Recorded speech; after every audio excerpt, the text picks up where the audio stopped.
Welcome to Meenestham. Upcoming రివ్యూలోకి వెళ్ళిపోదాం. జేడీకేడి మీనన్ని 100 కిలోమీటర్ల దూరం తీసుకొచ్చి ఒక గొయ్యి తీసి దానిలో పాతి పెడుతూ ఉంటారు. మీనన్ వేడుకుంటూ ఉంటే, చూడు మీనన్, మేమిప్పుడు పాతి పెడితే అర్ధరాత్రి వేళ క్రూర మృగాలు వచ్చి దాడి చేయొచ్చు, అందుకే ఇలా చేస్తున్నాం, మేము వెళ్తాము అనేసరికి ప్రాధేయపడుతూ ఉంటారు మీనన్. ఇక జేడీకేడి మీనన్ని అక్కడే వదిలేసి బయలుదేరతారు. మళ్ళీ తిరిగి వెనక్కి వచ్చి, ఇప్పుడు నిన్ను మేము ఇలా వదిలేస్తే ఖచ్చితంగా నీ వెనకాల ఉన్న గ్యాంగ్ మొత్తం నిన్ను కాపాడేస్తారు, అందుకే ఇప్పుడు నీకు అతిపెద్ద ట్విస్ట్ ఇవ్వబోతున్నాము అని చెప్పి ఇక మీనన్ని అక్కడి నుండి ఎవ్వరికీ తెలియకుండా ఒక ప్లేస్లోకి తరలిస్తారు జేడీకేడి. ఇక మీనన్ బాడీ లాంటి బాడీని అక్కడ పడేసి జేడీకేడి ఇంటికి బయలుదేరతారు. తెల్లగా తెల్లవారుతుంది. మీనన్ చనిపోయిన న్యూస్ మీడియాలో వస్తూ ఉంటుంది. ఇటు సాధు నాయక్ చాలా సంతోషపడుతూ జేడీకేడికి ఫోన్ చేస్తారు. మనం అనుకున్నది అనుకున్నట్టు జరిగింది, ఇప్పుడు మీనన్ చనిపోయినట్టు అందరికీ న్యూస్లో వస్తుంది.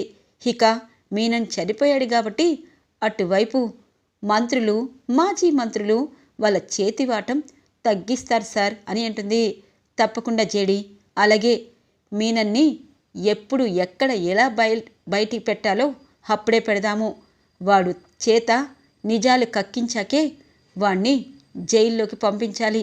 ఇప్పుడు వాడు జైల్లో ఉంటే చాలామంది నడుచుకుంటూ తీసుకువెళ్ళాలనుకుంటారు, అందుకే ఈ ప్లాన్ వేశాం కదా అని అంటారు.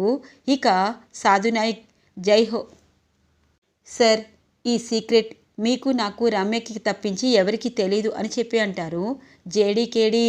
ఇది ఇలా ఉండగా శ్రీవల్లి నడుచుకుంటూ వస్తూ ఉంటుంది. ఇంతలో శ్రీవల్లి అలాగే ఇంకొక అబ్బాయి కిడ్నాప్ అవుతారు కదా, తను శ్రీవల్లిని చూస్తారు. పరుగు పరుగున శ్రీవల్లి దగ్గరికి వస్తారు. కృష్ణ నువ్వా అనగానే, అయ్యో శ్రీవల్లి, నేనే. ఆ రోజు నన్ను వాళ్ళేం చేయలేదు, ఓన్లీ మత్తు ఇంజెక్షన్ ఇచ్చారు. నువ్వు కూడా సేఫ్ అయ్యావు కదా అని అంటారు. అవును, నేను కూడా సేఫ్ అయ్యాను, ఇప్పుడు నాకు చాలా హ్యాపీగా ఉంది అని చెప్పి అంటూ ఉంటుంది శ్రీవల్లి. నిన్ను చూశాక నాకు కూడా నేనెవరో నీకు తెలుసా అని అంటారు. తెలీదు అని చెప్పి అంటుంది శ్రీవల్లి. నేను డిప్యూటీ కలెక్టర్ వాళ్ళ అబ్బాయిని. నన్నే ఆ మీనన్ వాళ్ళు కిడ్నాప్ చేసి ఇక అవయవాలు తీసుకుని అమ్మేయాలనుకున్నారు. మనిద్దరం ఎలాగో సేవ్ అయ్యాం.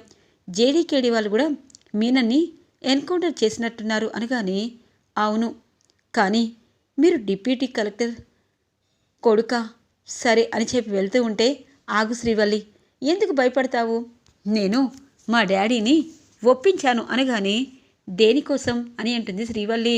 దేనికోసం ఏంటి, నువ్వు మొదటి లుక్లోనే నాకు నచ్చేసావు, అందుకే నిన్ను పెళ్లి చేసుకోవాలని ఫిక్స్ అయిపోయాను అనగానే, అదేంటి కృష్ణ అలా అంటావు, మనం అనుకోకుండా ఆ ప్లేస్లో కలిసాము అనగానే, లేదు, నువ్వు లేకపోతే నా ప్రాణమే పోయేది.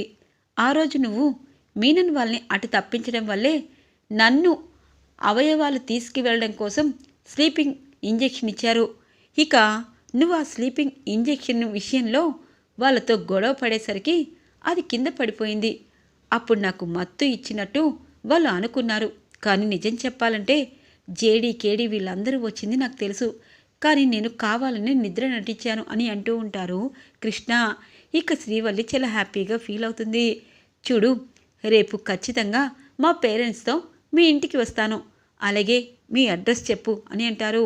అడ్రస్ చెప్తుంది శ్రీవల్లి. ఇక శ్రీవల్లి అనుకుంటుంది, నిజం చెప్పాలంటే నాకు ఎందుకో కృష్ణను చూడాలనిపించింది, మొదటిసారే తనంటే ఇష్టం కలిగింది అని అనుకుంటుంది శ్రీవల్లి.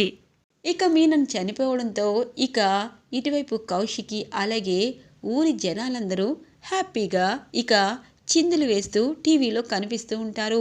ఇక ఇటువైపు కౌశికి అందరూ ఇంటికి వస్తారు. జగదాత్రి, కేదార్, ఈరోజు నిజంగా పండగ వచ్చినట్టే, ఆ మీనన్ చచ్చాడు అని అంటుంది కౌశికి. అవునదినా, అలాంటి రాక్షసుడు ఖచ్చితంగా చచ్చిపోతే మన రాష్ట్రాలకు ఉన్న పీడ విరగడవుతుంది అని అంటుంది జగదాత్రి. అదేంటి, వాడు చచ్చాడు కదా, చచ్చిపోతే అంటున్నావు అని అంటుంది కౌశికి. ఇంతలో ఆదిలక్ష్మి వచ్చి, కౌశికి కౌశికి అని అంటుంది. చెప్పండి అత్తయ్య, హాస్పిటల్లో నేను అపాయింట్మెంట్ తీసుకున్నాను, అక్కడికి వెళ్దాము అనగానే, అవును, నీ పనులన్నీ చేసుకొని లాస్ట్గా నిన్ను గుర్తుకొస్తాను. నువ్వు నిజంగా నా కోడలివి కాదు అనగానే, అత్తయ్య ఎందుకిలా మాట్లాడతారు? ఇప్పటికే టైం అవుతుంది అని అంటుంది. ఇంతలో కౌశికికి ఫోన్ రావడంతో ఇక ఆ ఫోన్ మీనన్ని కవరేజ్ చేసిన అటువైపు వాళ్ళంతా ఏదో చెప్తూ ఉంటారు. ఇక దాని విషయంలో పడిపోయిన కౌశికి వాళ్ళ అత్తగారిని పట్టించుకోకుండా వెళ్ళిపోతుంది. చూసావా నా కోడలికి ఎంత పొగరో అనగానే, ఏంటి పిన్ని గారు, కౌశికి వదినికి ఛానల్ ఉంది. ఈరోజు మీనన్ చనిపోయాడు కాబట్టి ఖచ్చితంగా ఛానల్లో బోల్డని ఇంటర్వ్యూసు, అలాగే తన డెత్ మిస్టరీ ఇలా అన్నీ వస్తూ ఉంటాయి. ఇంట్రెస్టింగ్ టాపిక్ కాబట్టి ఖచ్చితంగా వదిన కూడా ఆ మీడియా మొత్తాన్ని కవర్ చేస్తూ తను కూడా మంచి న్యూస్ చెప్పాలి. ఇప్పుడు మీరు హాస్పిటల్ అంటే వదిన ఒక్కదే లేదు కదా, నేను వస్తాను అనగానే, అవును పిన్ని గారు మేమిద్దరం వస్తాము అని చెప్పి ఇక జగదాత్రి కేదార్ ఆదిలక్ష్మిని హాస్పిటల్కి తీసుకువెళ్తారు. అక్కడ డాక్టర్ ఆదిలక్ష్మిని చెకప్ చేసి తనకేమీ లేదు అని అంటారు. మరి హార్ట్ ప్రాబ్లం అని చెప్పారు అనగానే, లేదు తను ఆరోగ్యంగా ఉన్నారు, కానీ ఎందుకు ఇలా చెప్తున్నారో తెలీదు, కానీ పెద్దావిడ కాబట్టి మీరు తన్ని అబ్జర్వేషన్ చేయండి, అలాగే ఏదైనా సమస్య వస్తే ఈ ట్యాబ్లెట్స్ వేయండి అని చెప్పి అంటారు.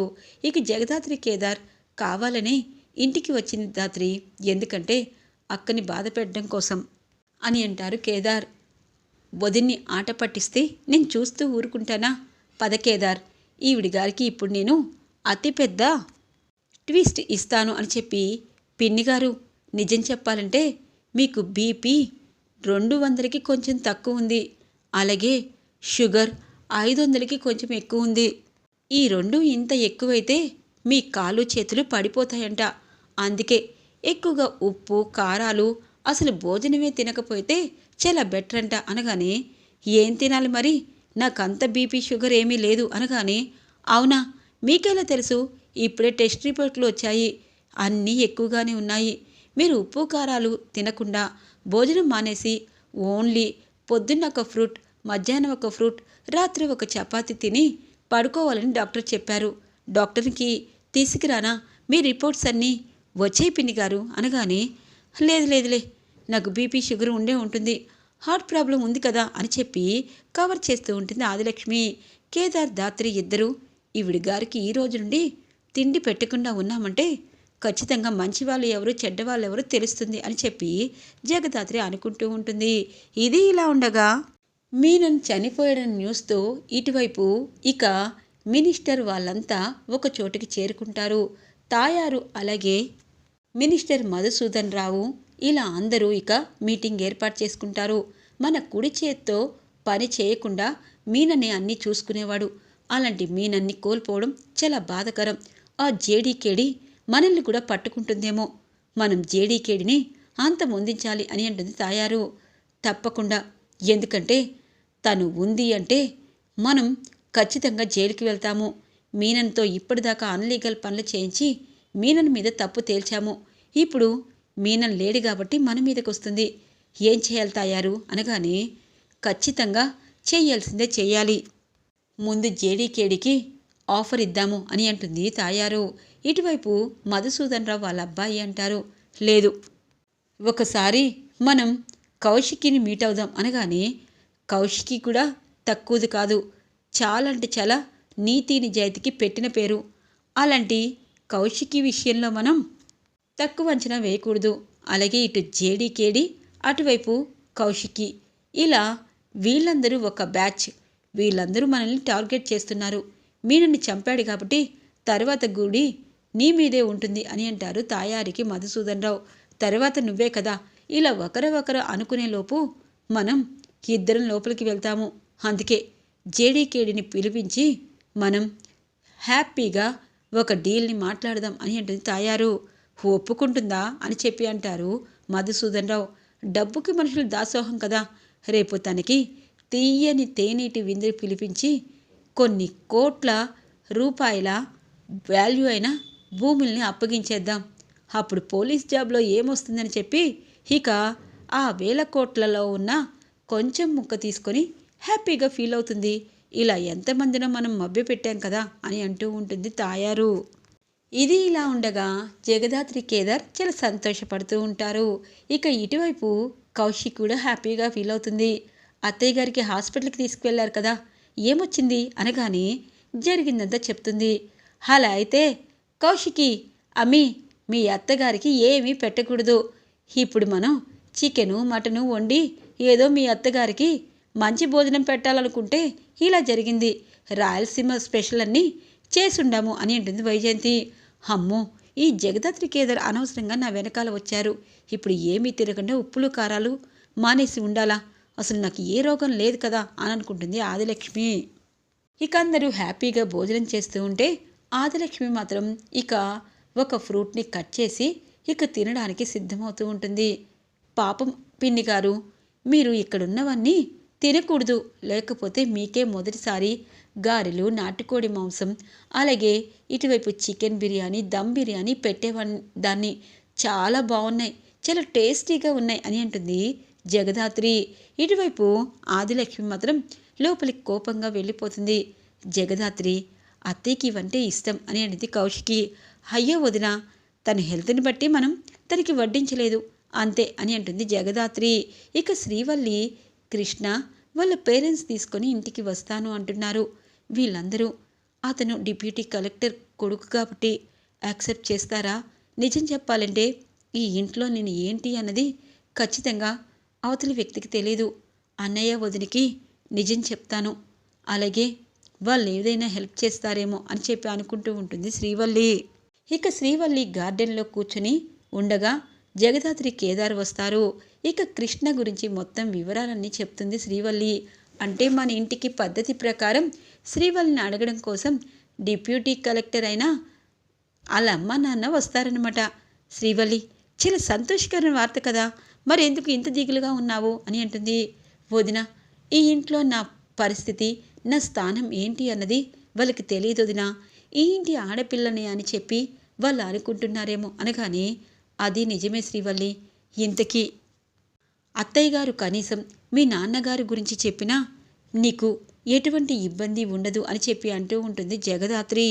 ఇదంతా వైజయంతి, నిషి వినేసి అక్కడి నుండి చూసావా అమ్మి, ఇదిగో ఈ శ్రీవల్లి అంటే అందుకే నాకు కోపం.